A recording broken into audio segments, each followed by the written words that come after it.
Bersama istri kami sampaikan shalom dan salam sejahtera juga bagi sidang firman Tuhan yang mengikuti ibadah di handphone, juga dari video streaming. Saudara, sedikit bahwa di organisasi di mana kita bernaung selama umur hidup kita di bumi ini, di Indonesia, yaitu Gereja Pantikos Tabernakel secara organisatoris,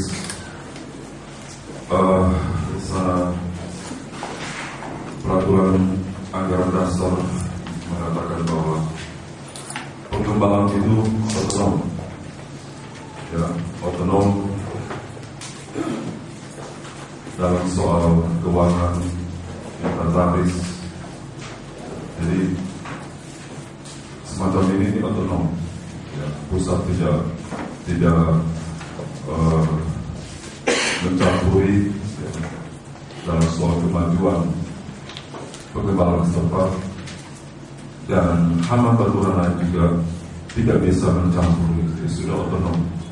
Jadi kalau hamba peraturan juga yang saya dengar ada beberapa yang unggah atau unduh, yang membuka YouTube, apa namanya, unduh sama, unggah sama, unggah sila sama, unduh, ya, maaf saudara, apa namanya ngertek tadi, ya. Jadi kalau ada hamba Tuhan yang membuka YouTube kita, wah ini sudah kelompok ini, saya ingin ditabrak, dirombak, paham semacam itu. Ya, kalau ini otonom, jadi saya bertanggung jawab sini. Kalau kita terbuka terhadap puji-pujian yang sifatnya memanggil, ya, Tuhan Yesus tidak berubah. Mengapa kita juga tidak terbuka hati kalau pujian itu mengagungkan sebagai mempelai pria surga? Kita harus terbuka. Yang penting nama di situ adalah nama Yesus. Kalau di dalam itu ada nama seorang, tidak usah dinyanyikan. Ya, saya melarang seumur hidup kita tidak boleh nyanyikan. Misalkan ada pujian di dalamnya ada nama-nama seorang, tidak usah. Tapi kalau di situ nama Yesus, di sepanjang umur hidup kita naikkan pujian itu untuk kemuliaan nama Tuhan. Jadi kita ada satu kombinasi yang penting. Pengajar itu jangan cemar, ya, sebab yang menyucikan, yang menguduskan, yang melahirkan, yang menciptakan kita kembali adalah firman Allah. Ya, begitu saudara. Jadi saya juga senang puji-pujian tadi, ya, boleh dinyanyikan sejauh itu tidak mengputus individukan seorang atau satu kelompok. Biar selamat juga tidak boleh, karena bukan manusia yang menyelamatkan kita. Amin. Yesus yang menyelamatkan kita. Kita patut puji Dia, kita patut tinggikan Dia. Wahyu 19 mengatakan bersukacita bersorak karena hari perkawunan domba Allah telah tiba dan mempelainya, dan His bride telah siap sedia. Untuk apa? Untuk masuk dalam kesukaan mempelai, kesukaan surga. Ya, apakah itu nanti? Ya, kita baca saudara Wahyu 19. Nanti tolong. Oh iya. Kita Wahyu pasal 19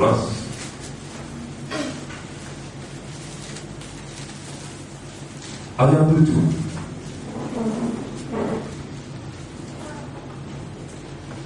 Demikian firman Tuhan.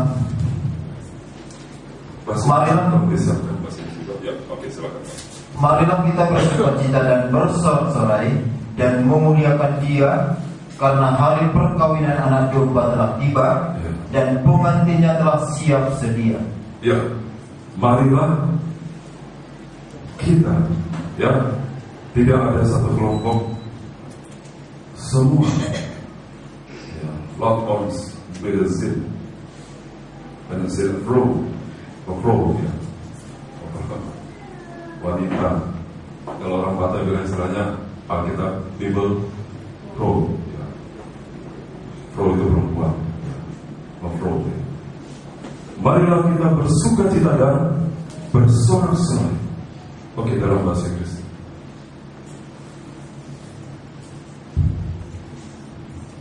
be glad and rejoice and give honor to him. Ya, berikan kemuliaan, hormat bagi dia. Terus.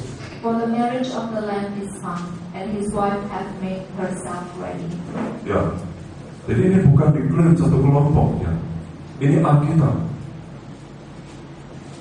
Seringkali yang mengklaim ayat ini adalah kabar mempelai atau orang-orang pengajar mempelai. Ya, ini semuanya. Semua ini. Karena waktu itu sudah dicatat puncak, semua menuju ke sana.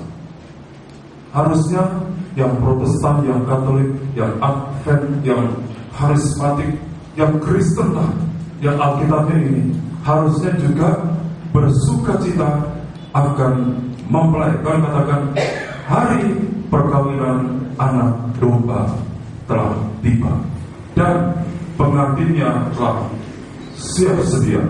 Kalau hari perkawinan anak domba itulah Yesus sebagai anak domba, dialah penebus, dialah imam besar surgawi yang mendoakan kita, menopang kita. Kalau imam besar, kalau penebus ini masuk dalam pernikahan, dia menjadi mempelai pria, pengantin pria. Zaman dulu tahun 50-an, istilah mempelai malah tidak ada. Istilah adalah pengantin. Ya. Apa itu? Oh Tuhan, berikanlah saya burung rasa, yaitu bahasa roh suci saja. Ku tinggalkan semua, terbang ke angkasa, bertemu apa? Yesus pengantin surga. Itu betul. Sekarang lebih lagi dipertajam kalimatnya dengan perkembangan bahasa. Yesus mempelai pria surga. Ya, ini adalah Alkitab dan ini suara dari surga. Tidak boleh satu kelompok mengklaim ini adalah dirinya. Ya, ini adalah suara dari surga. Dan kalau itu suara dari surga, itulah keinginan hatinya. Mari teruskan Pak, ayat 8. Dan kepadanya dikaruniakan supaya memakai kain lenan halus yang berkilau-kilauan dan putih bersih. Nanti bahasa Inggris tolong siapkan. Mari terus. Lenan halus itu adalah perbuatan-perbuatan yang benar dari orang-orang kudus. Ya, 8 bahasa Inggris. In English. And to her was granted that she should be arrayed in fine linen, clean and white, for the fine linen is the righteousness of saints. Ya, dikaruniakan supaya memakai. Tadi di ayat 7 bagian akhir, dan pengantinnya telah siap. Jadi kesediaan untuk menjadi mempelai wanita Kristus dari dirinya sendiri. Itu yang Tuhan cari. Bukan sesuatu yang terpaksa, bukan sesuatu yang didorong. Tuhan tidak, walaupun robot itu begitu bagus, begitu canggih di program sedemikian, tapi robot tidak memiliki kehendak diri sendiri. Tuhan ingin mempelai wanita itu adalah dari keinginannya, mau bertobat, mau disucikan, mau beralih kepada Tuhan, mau kembali kepada Tuhan, harus dari keinginannya, harus dari dalam dirinya. Karena tidak ada yang dapat menolong kita kecuali Tuhan sendiri. Itu yang Tuhan cari. Sampai kita melayani Tuhan pun harus dari kerinduan kita sendiri. Aku siap sedia Tuhan. Amin. Kalau tidak nanti satu waktu berhenti pelayanan itu. Kalau karena diiming-iming itu, dijanjikan itu, satu waktu akan berhenti. Tapi kalau kita menyadari betapa kasihnya Tuhan begitu besar, telah menyelamatkan kita, mengangkat kita dari lumpur dosa, menjadikan kita baik, indah, kudus sampai sekarang ini, maka tidak berlebihan jika Tuhan minta kita tuh ada kesediaan untuk mentahbiskan hidup ini, mengabdikan hidup ini, susah dan senang untuk melayani Dia, memuliakan Tuhan. Bahkan Tuhan menyediakan kain lenan halus yang berkilau-kilauan. Oke, terus sudah sampai sini. Ya, ini apa? For the fine linen. For the fine linen is the righteousness of saints. Ya, jadi kita tidak bisa berbuat baik, berbuat kudus dari kemampuannya sendiri. Tuhan memberikan itu satu. Kalau kita bisa berbuat baik bisa berbuat benar, itu adalah kasih karunia dari Tuhan. Gak bisa, kita gak bisa. Ya kita paksa bagaimana kita program, gak bisa. Kita baik kalau keadaan baik, tapi kita bisa berubah jadi buruk kalau keadaan berubah juga jadi buruk. Manusia itu tidak stabil. Tapi kalau kita bisa berbuat baik, itu kasih karunia yang sudah mengubahkan kita semua. Ya, mari terus ayat 9, kalau Bapak Indonesia dulu, nanti dikompletkan dengan bahasa Inggris. Lalu ia berkata kepadaku, Ya, tuliskanlah, berbahagialah mereka yang diundang ke perjamuan kawin anak domba. Ya, terus. Katanya lagi kepadaku, perkataan ini adalah benar, perkataan-perkataan dari Allah. Ya, tolong ayat 9 bahasa Inggris. And he said unto me, Write, blessed are they which are called unto the marriage supper of the Lamb. Supper, ya, makan malam apa itu? Terakhir ya, di situ tidak ada lagi. Ya, kalau ada makan malam di barat itu begitu. Saya pernah diundang, ya dulu ya, belum tahu. Jadi yang saya tahu ya makan ya makan. Ya habis itu ya selesai. Ketaunya ada ini, ya ini apa ini? Ini makanan pendahuluan. Oh, pendahuluan. Ya. Nanti ada makan pertengahan, ada makanan terakhir penutup. Jadi kalau makan penutup jangan makan sebanyak-banyaknya. Nanti yang selanjutnya tidak bisa masuk lagi. Jadi ada makanan pendahuluan, makanan pembukaan. Nah, kalau ada pesta malam, perjamuan malam akhir, ada perjamuan awal. Di mana awalnya? Ibadah. Ibadah itu awalnya. Kalau dalam ibadah kita tidak menekuninya, kita pun tidak akan ada nanti di perjamuan malam akhir. Anak domba Allah, satuan dalam Tuhan. Jadi Tuhan ini katakan supper, ya, the marriage supper of the Lamb. Oke, terus. And he said unto me, Ya. These are the true sayings of God. Ini perkataan Allah. Dan kalau sudah bicara perjamuan malam kawin anak domba, berarti anak domba di sini adalah sebagai mempelai pria surga. Mungkin kita katakan, siapakah mempelai pria surga itu? Mempelai pria surga adalah, kalau saudara tahu, saudara pernah hidup saudara diampuni oleh Tuhan Yesus, dialah itu. Dia yang mengampuni kita, dia juga yang akan menjadi mempelai pria surga. Yesaya pasal 54. Jauh sebelum hal ini tergenapkan, nanti tolong dibacakan dalam bahasa Inggris, tidak mengapa. Ayat 5, Yesaya 54 ayat 5. Demikian firman Tuhan. Sebab yang menjadi suamimu ialah Dia yang menjadikan engkau, Tuhan semesta alam namanya. Ya. Yang menjadi penebusmu ialah Yang Maha Kudus, Allah Israel. Ia disebut Allah seluruh bumi. Ayat 5, verse 5. For thy Maker is thine husband, and the Lord of hosts is his name, and thy Redeemer, the Holy One of Israel. Ya, yang menjadi pembuat adalah suami yang benar, ya, dan husband. Oke, terus, and thy Redeemer, penebus Israel, adalah yang kudus Israel. Terus, the God of all earth shall he called. Ya, Tuhan Allah semesta alam. Berarti Israel maupun orang non-Israel yang telah bertobat, dia juga akan menerima Yesus sebagai suami, sebagai kepala, sebagai mempelai pria surga. Dialah yang menciptakan kita menjadi baru. Apanya yang baru? Hatinya. Ya. Kalau sudah bicara hati, tidak ada yang bisa membuat kecuali Tuhan sendiri. Baik, saudara, kita akan melanjutkan. Jadi begitu saya belajar saudara untuk tidak fanatik. Saya juga tidak berani mengatakan yang tidak pernah tahu lagu mempelai itu bukan mempelai. Saya pun tidak berani menghakimi. Itu urusan mereka dengan Tuhan. Amin. Itu bukan urusan kita. Sebab kita pun tidak tahu, walaupun mereka belum pernah menyanyikan lagu-lagu mempelai, kalau hidup mereka seturut firman-Nya, Tuhanlah yang tahu itu semua. Satu ayat lagi sebelum kita melanjutkan ke surat 1 Tesalonika, kita baca dulu Roma pasal 2. Roma pasal 2.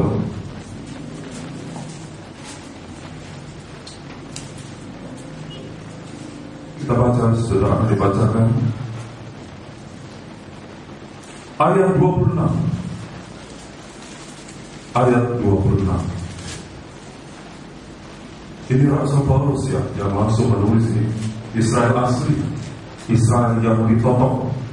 Mari Pak, ayat 26. Jadi jika orang yang tak bersunat memperhatikan tuntunan hukum Taurat, tidakkah ia dianggap sama dengan orang yang telah disunat? Ya, orang yang tidak bersunat itulah bangsa yang bukan Israel, tapi memperhatikan tuntunan hukum Taurat. Intinya di 10 hukum itu. Tidakkah dia dianggap sama dengan orang yang telah disunat atau orang Israel? Mari terus. Jika demikian, maka orang yang tak bersunat, orang yang bukan Israel, tetapi yang melakukan hukum Taurat, salah satunya kuduslah kamu, aku adalah kudus, terus akan menghakimi kamu yang mempunyai hukum tertulis dan sunat, tetapi yang melanggar hukum Taurat. Hati-hati saudara. Begitu juga dengan pengajaran mempelai yang merupakan klimaks puncak. Jangan kita menghakimi orang yang katakanlah belum pernah menyanyikan lagu mempelai atau kabar mempelai karena memang mereka belum tahu. Tapi kalau hidup mereka sebagai orang Kristen, sebagai anak Tuhan, memperhatikan firman Allah, mereka adalah mempelai wanita Kristus. Daripada seorang yang mengklaim dirinya, aku orang kabar mempelai, aku orang pengajar mempelai, tapi melanggar hukum itu sendiri, dia justru tidak menjadi mempelai wanita Kristus. Termasuk saya. Ya. Jadi kita hati-hati. Kalau itu sudah menjadi kesombongan, pengajaran itu menjadi pengetahuan. Pengetahuan itu membuat orang jadi sombong, tapi kasih membangun. Apa itu kasih? Dengar firman Tuhan dan melakukannya. Ya, Tuhan tidak ajar, firman Tuhan tidak pernah mengajar, kita menghakimi orang lain. Tidak. Mari kita baca terus. Ayat 26, 28. Sebab yang disebut Yahudi, ya, yang disebut Israel bukanlah orang yang lahiriah Yahudi. Ya, yang disebut, sebab yang disebut Yahudi, yang itu adalah anak-anak Allah, ya, Jew.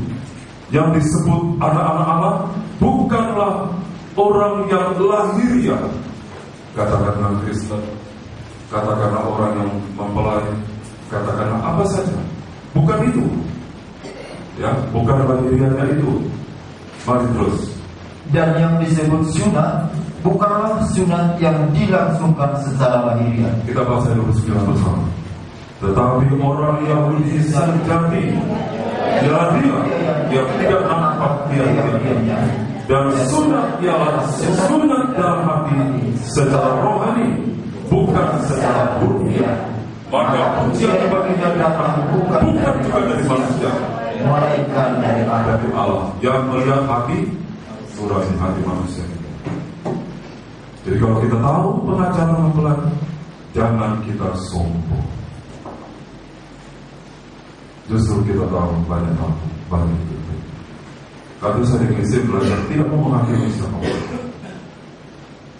Dia yang tahu hanya dari terbit matahari sampai pada masuknya, biarlah nama Tuhan dipuji.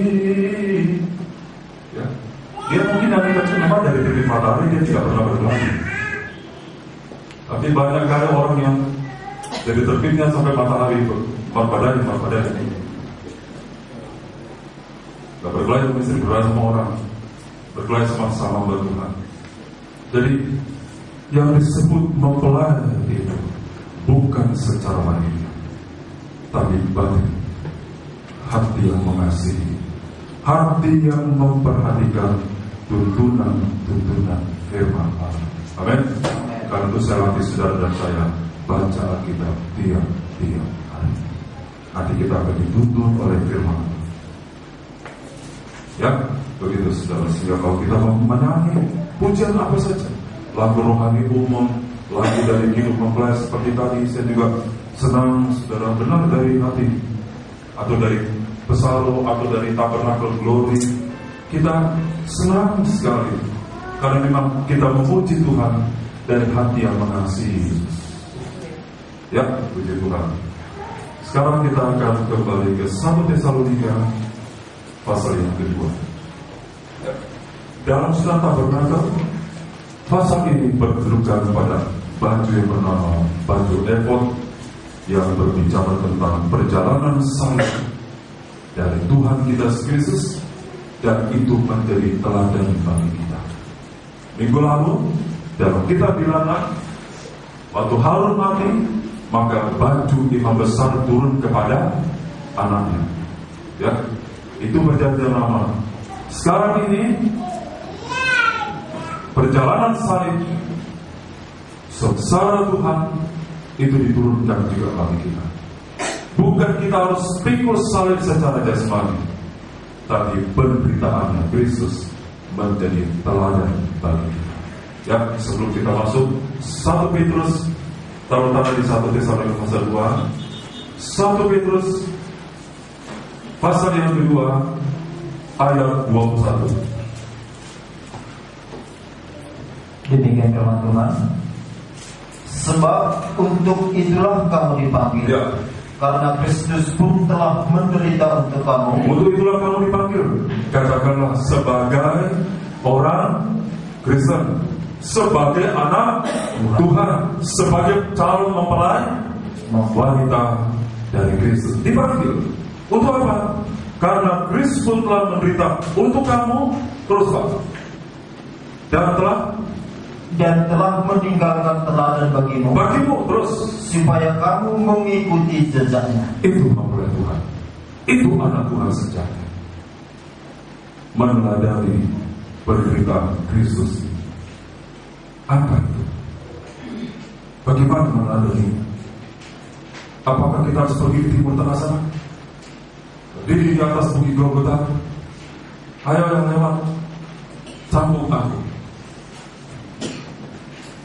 Bukan orang yang datang, polisi yang datang, pulangkan deportasi ke Indonesia. Bagaimana mengikuti jejaknya? Ayat 22. Ini kita baca bersama. Ia tidak berbuat dosa dan tipu tidak ada dalam mulut. Salah satu kita teladan adalah tipu tidak ada di dalam mulutnya. Amin. Tipu tidak ada, tidak boleh ada dalam mulut kita. Itu namanya ikut jejaknya Kristus. Saya tidak larang saudara menjadi merdeka, tapi kalau seandainya seumur hidup kita tidak pernah melihat Yerusalem Timur Tengah sana, yang penting kita belajar seperti Tuhan. Tipu tidak ada dalam mulut kita. Kenapa bisa begitu? Karena tipu ini, dusta, adalah dosa yang paling mudah diperbuat. Kalau mungkin membunuh, merampok, menggarong, ya mungkin kita ada rasa aku dana Tuhan. Tapi kalau tipu, paling mudah mudah untuk dilakukan. Dusta, tapi itu yang mencampakkan manusia di dalam lautan api. Wahyu 2 besar mengatakan dusta tidak masuk di surga. Siapa manusia itu? Terus kita baca pasal 23. Ini mengikuti jejaknya. Ketika ia dicaci maki, ia mencaci maki. Ketika ia menderita, ia tidak mengancam, tetapi ia menyerahkannya kepada dia yang menghakimi dengan adil. Itu namanya ikut jejak teladan itu. Ya, sekali lagi saya tidak melarang saudara mau timur tengah sama siapa. Tapi ratusan kali bolak-balik Jakarta, Medan, Timur Tengah, kalau sekali menipu, tetap sudah mengikut jalan yang lain. Dan kalau jalan yang lain, artinya tersesat. Biarpun seorang hamba Tuhan seperti saya menyampaikan kabar mempelai, pengajar mempelai yang besar, yang dalam, yang luar biasa, tapi kalau saya mengancam seorang dalam arti kata yang tidak benar, kemudian saya juga menipu, hamba Tuhan itu menipu, berarti saya tidak mengikuti jejaknya Kristus. Kita tidak bisa lihat jejaknya itu lagi. 2000 tahun yang lalu itu tidak ada lagi jejak tapak-tapakan itu. Tapi kita bisa lihat dari firman. Amin. Ini ditinggalkan bagi kita. Ayat 24 masih kita baca sampai 25. Ia sendiri telah memikul dosa kita di dalam tubuhnya dikasih, supaya kita yang telah mati, apa mati berhenti, hidup untuk kebenaran. Oleh bilur-bilurnya kamu sembuh. Kenapa ada bilurnya? Karena dicaci, dimaki, menderita, itu seringkali menyayat hati. Tapi Tuhan siap dengan bilur untuk menyembuhkan luka-luka hati. Sehingga di dalam kita mengikut Tuhan sebagai anak Tuhan Kristus, hati kita tetap penuh dengan damai sejahtera. Dan ada yang membalaskan kita. Ayat 25 kalau kita baca. Sebab dahulu kamu sesat seperti domba. Kenapa sesat? Karena tidak ikut jejaknya Tuhan Kristus. Sesat. Dan kita bilang saksi Jehovah sesat. Ya, memang dia sesat. Karena tidak menganggap, tidak mengakui sebagai anak Allah. Yang orang bilang Kristus itu sesat. Ya. Kita pun bisa sesat kalau kita tidak mengikut jejaknya Tuhan. Tentu daripada kita menghakimi orang lain, lebih baik kita memperhatikan langkah-langkah kita. Amin. Karena nanti kalau kita sampai jalan lihat orang, jalan masuk jurang kita. Ya toh, kalau kita jalan kita perhatikan, kita angkat telinga ini. Wah, penuh jebakan, ada jurang, ada lubang yang dalam. Kita angkat pelita itu sampai menjunjung tinggi firman kehidupan. Selalu Petrus mengatakan, angkat pelita itu firman nubuatan itu, supaya kamu dapat menembus kegelapan malam sampai berjumpa dengan Tuhan Yesus. Bintang mempelai di surga dalam keadaan sedang mengangkat pelita. Amin. Kalau sedang mengangkat pelita berarti terang itu juga menerangi kita. Jadi kita tetap hidup dalam terang kebenaran. Ya. Kalaupun kita dalam mengangkat itu ada yang salah, ya kita tolong orang itu. Jadi jangan sekali-sekali kita memperhatikan orang lain. Di sana jauh kita perhatikan tapi masih sampai jalan terus. Orang yang berang tapi sambil dari sana, lihat mobil dari sana. Santai juga. Daripada kita menghakimi orang lain, lebih baik kita memperhatikan jalan-jalan kita. Tuhan, tadi saya dicaci maki, ya, lagi bawa mobil, berhenti, buka kaca, apa kau bilang? Untuk saya ini pendeta ya? Bukan pendeta itu dampaknya kayak gitu. Itulah saya, itulah kita. Aduh Tuhan, saya kalau terus Nanti kita jadi salah. Kita harus cepat minta ampun. Tuhan, ampunilah saya. Saya sempat waktu saya dicaci maki, saya membalas caci maki. Terpujilah Tuhan. Kalau kita salah itu ya. Jadi jangan dicaci kemudian balas caci maki. Dan ketika dia menderita, dia tidak mengancam waktu orang-orang menganiaya dia. Ya, dia serahkan. Kalau kita kan sekali, dua kali, dia 3 kali dianiaya, dia 4 kali, dia tadi sudah mulai naik maksudnya. Awas ya, kelima jalan lagi. Tapi dia menyerahkan kepada dia yang menghakimi dengan adil. Dahulu kamu sesat seperti domba. Mari teruskan. Tetapi sekarang kamu telah kembali kepada gembala dan pemelihara jiwamu. Kalau kita kembali ikut jejak, jadi baca kita tiap hari ya, supaya langkah-langkah kita dikontrol oleh firman. Sekali lagi, tidak usah kita menghakimi orang lain. Lebih baik hati kita terbeban menyelamatkan orang. Amin. Lebih baik kita menyelamatkan orang daripada kita sibuk menghakimi orang lain. Kalau kita ingin menyelamatkan orang lain, kasih Allah itu akan ditimbulkan dalam hati. Tuhan, ya, anakku belum selamat, suamiku belum selamat, orang tuaku belum selamat, keluargaku belum selamat. Tuhan, bukalah jalan. Itulah kalau hati kita ingin menyelamatkan, sehingga kasih Allah itu jadi berkobar-kobar. Tapi kalau kita sibuk menghakimi, kita tidak memiliki kasih. Lama-lama kasih itu habis sabar.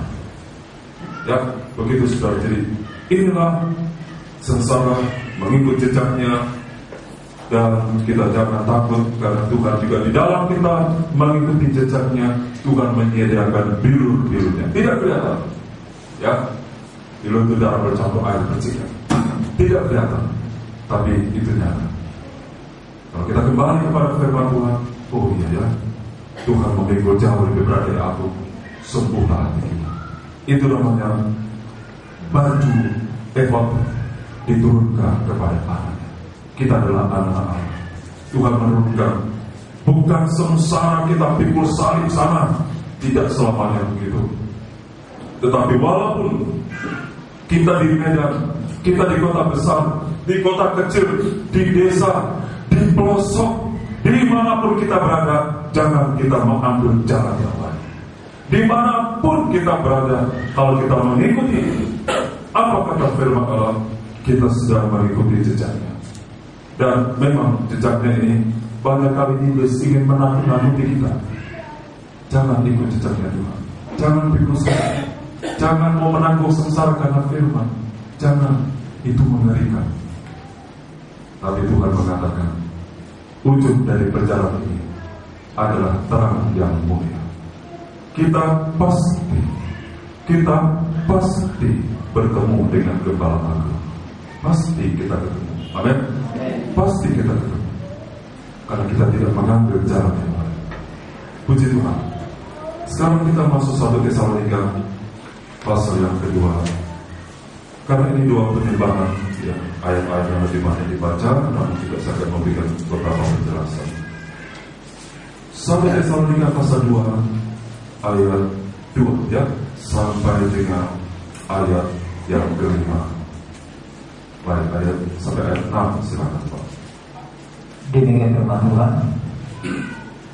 Tetapi sungguh pun kami sebelumnya, seperti kamu tahu, telah dianiaya dan dihina dibiliki.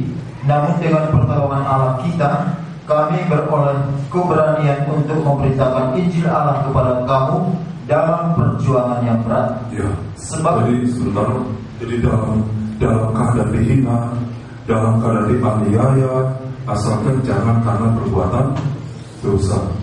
Rasul Paulus dan tim tetap memberitakan Injil Allah.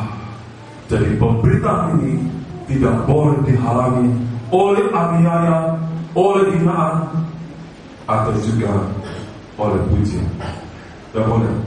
Apalagi dipuji berkobar-kobar, begitu dihina dalam. Tidak boleh. Hamba Tuhan harus terus memberitakan Injil Allah. Mengapa? Karena Injil Allah ini ada maksud.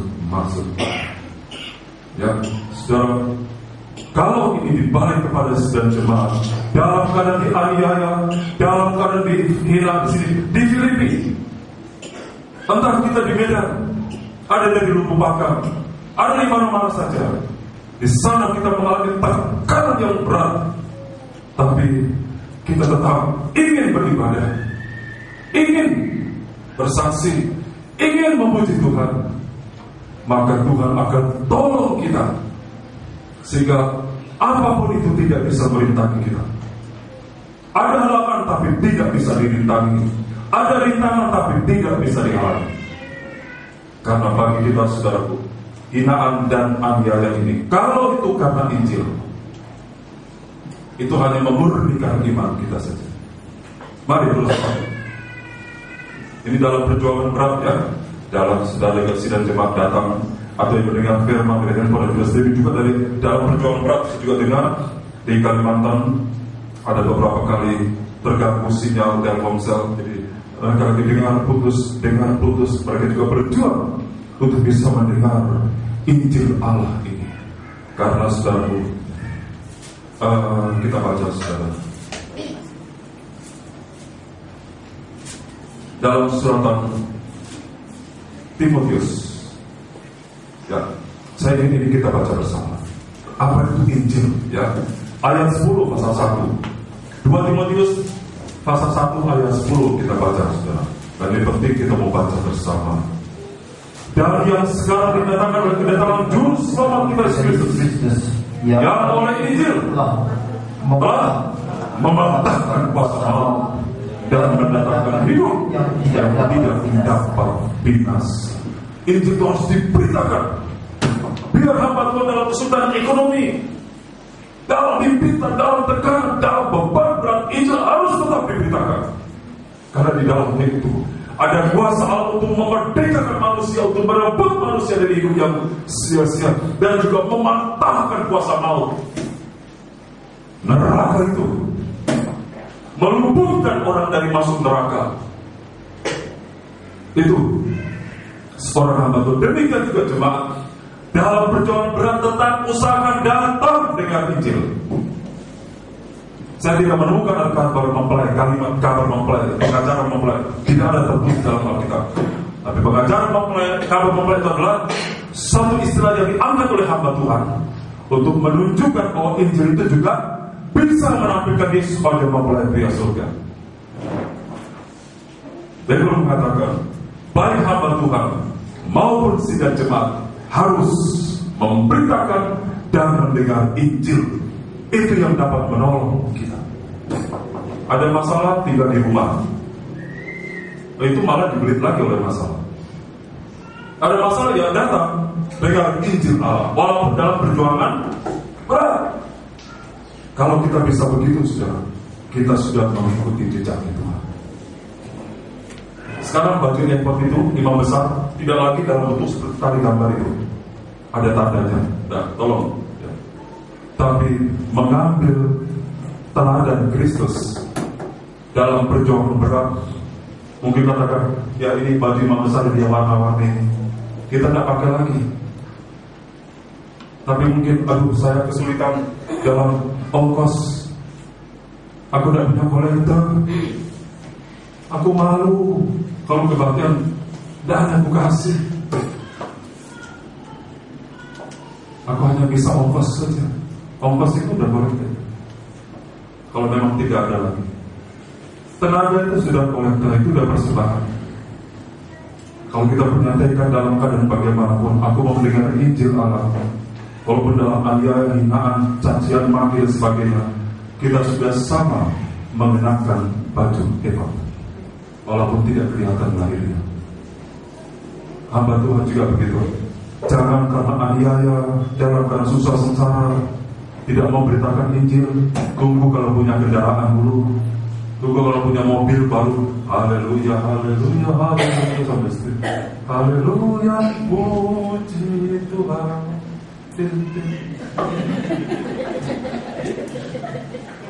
Tapi kalau naik bus sampai saya gantungan sudah dari Siantar dulu dengan istri. Ya, saya kasihan juga istri saya. Dari Siantar sampai Medan berdiri untuk mengejar ibadah. Ya, kalau udah gantungan gini, ya artinya tetap berglori. Dia berglori. Jangan kasihan istri, udah dulu aja sini. Ya, Bapak jangan dulu karena nanti berdiri lagi ini. Tetap bersuka cita sambil gantungan pegangan. Nanti turun naik 03 lagi yang pintu belakang itu. Ya, dulu Mercy, jemput sekarang 03, sama aja itu sudah. Cuma bedanya ya, 03 ada CA, yang Mercy AC itu aja beda. Kita kalau masuk itu apa ini? Cucuk. Takutnya infeksi. Puji Tuhan tak pernah gitu. Sempat infeksi sampai opname itu. Dan opname, itu ada pernah permalukan. Haleluya. Ya, dalam pemberitaan ya, tetap beritakan Injil Allah dengan semangat, dengan berkobar-kobar. Jangan dalam pemberitaan, saudara, begini udah 3 hari kami nggak makan ini ya. Memang tidak boleh. Nggak boleh sampai kedengaran dari mimbar ini. Nggak boleh hamba Tuhan terima berkat karena orang kasihan. Kita harus punya baju ini. Mati ikut sengsara dengan Tuhan, nanti akan bangkit dan masuk dalam kemuliaan. Terus lepas sedikit lagi ayat 3, 1 Tesalonika pasal 2 ayat 3. Sebab nasihat kami tidak lahir dari kesesatan atau dari maksud yang tidak berhenti dan juga tidak disertai tipu daya. Ya, kalau hamba tentu siap menanggung sengsara karena Injil, maka dia akan memberitakan firman Allah dengan murni. Tapi kalau hamba sudah mau melayani supaya dapat ini dan itu, nasihatnya juga sudah tidak murni lagi, dan itu tidak akan menolong jiwa. Kami siap mati karena itu Tuhan berikan kemampuan untuk kami berbicara yang benar. Mari, ayat 4. Sebaliknya, karena Allah telah menganggap kami layak untuk mempercayakan Injil kepada kami, karena itulah kami berbicara, bukan untuk menyukakan manusia, melainkan untuk menyukakan Allah yang memuji hati kita. Karena Allah mempercayakan Injil kepada kami. Di saat menderita, seorang hamba Tuhan tidak boleh ambil jalan pintas. Pinjam uang tak boleh. Hamba Tuhan tidak boleh begitu. Tidak ada makanan beras, pinjam dulu ke kedai, ke toko, pinjam dulu, utang dulu ya. Tidak banyak, hanya 30 kilo aja. Ngutang atau memeras. Kapan bayarnya, Pak Pendeta? Nanti tanggal 2 kolektor mahal. Jadi jemaat itu dijadikan boros. Ya. Orang ini nanti tidak dipercaya oleh Tuhan. Kalau ada beras ya puasa. Kami puasa. Begitu jemaat Tuhan. Dalam sengsara, jangan coba-coba ambil jalan pintas, mencuri, berbohong, berdusta. Nanti Injil itu tidak dipercayakan kepada saudara. Dan kalau Injil tidak dipercayakan kepada kita, kita itu manusia sama dengan binatang, sama, tidak ada kelebihan sama sekali. Sama dengan orang yang tidak percaya Yesus. Kelebihan kita adalah karena Tuhan mempercayakan Injil, baru hidup itu terangkat di hadapan Tuhan. Harus belajar benar. Kami berlatih untuk doa puasa, berlatih sembahyang, pada saat kita sengsara berat bagaimanapun, Roh Kudus memampukan kita tetap hidup di jalannya Tuhan. Nanti Tuhan percayakan Injil. Kalau Tuhan sudah percayakan Injil, langit dan bumi diciptakan oleh firman. Manusia hidup dari firman. Kalau Tuhan percayakan Injil kepada kita, seluruh kehidupan kita ditopang oleh firman Allah. Manusia itu bukan dari roti saja, tapi dari setiap kata-kata yang keluar dari mulut Allah. Di situ hidupnya kita. Kalau kami hamba Tuhan full-time bisa, mengapa saudara tidak bisa? Kalau ada yang tidak bisa, koreksi diri. Kalau ada salah langkah, cepat perbaiki. Mumpung kekurangan masih ada. Dan jangan malu, jangan gengsi. Terus sadar, saya salah. Kalau saudara kita tidak dipercaya Injil, tidak mengerti firman, sama dengan firman itu berita, sama dengan hidup dalam gelap, tidak ada arah. Nanti apapun yang kita perbuat hancur, akhirnya adalah hancur. Saya terima kasih kepada Tuhan bersama istri. Di dalam sengsara kami belajar di benar. Kalau kita dalam sengsara, mohon kepada Tuhan kuatkan kami, agar aku jangan menyimpang dari firman. Guru saya pernah mengajar, di dalam kita sengsara, jangan ambil jalan lain, agar Tuhan percayakan firman Allah. Justru pembukaan firman yang sering kali terjadi di saat kita dalam menanggung sengsara itu. Saat kita duduk, kita merenungkan firman, kita menyembah Tuhan. Bagi Tuhan tidak ada perkara mustahil. Bagi orang yang percaya firman Allah juga tidak ada perkara mustahil. Ini Bible. Allah mempercayakan Injil itu kepada kami. Saya tunjukkan satu ayat ya, untuk kita akan menyembah Tuhan. Ada satu ayat, semoga saya bisa ketemu, menemukan. Ya, 1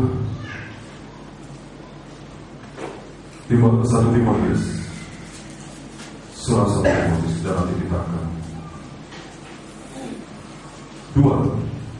2 Timotius pasal 1, nanti kita akan tutup tempat kita masing-masing.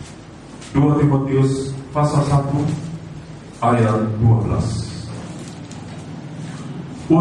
Itulah sebabnya aku menderita semuanya ini, tetapi aku tidak malu, karena aku tahu kepada siapa aku percaya. Amin. Itu kita garis. Aku tahu kepada siapa aku percaya, bukan kepada manusia, bukan kepada orang lain, bukan kepada harta benda, dan juga bukan kepada diri sendiri, tetapi kepada Yesus. Dan aku yakin terus bahwa Dia berkuasa memeliharakan apa yang telah dipercayakannya kepadaku hingga pada hari Tuhan, hingga aku menutup mata. Aku yakin kepada siapa aku percaya. Amin. Saat kita diberkati pun kita harus yakin kepada Tuhan aku percaya, bukan kepada harta benda. Itu bisa lenyap dalam sekejap. Aku yakin, saya dengan istri yakin, kami tahu kepada siapa kami percaya. Kami juga berani melangkah hari esok. Kami berani hadapi hari esok, karena kami tahu kepada siapa kami percaya. Itu Eva, itu baju Eva itu selalu hidupnya mengandalkan kuasa Tuhan. Karena kita tahu kepada siapa kita percaya, kita buktikan dengan kita setia beribadah. Kita buktikan kita setia sembahyang, puasa, dan baca kitab. Itu membuktikan bahwa kita tahu kepada siapa kita percaya. Kalau kepada orang satu waktu kita akan memetik kekecewaan, dan kekecewaan itu bukan hanya biasa, sampai kepada hati. Tapi kalau kita gantungkan harapan kepada Tuhan, Tuhan tidak pernah mengecewakan kita. Tuhan tidak pernah meninggalkan kita.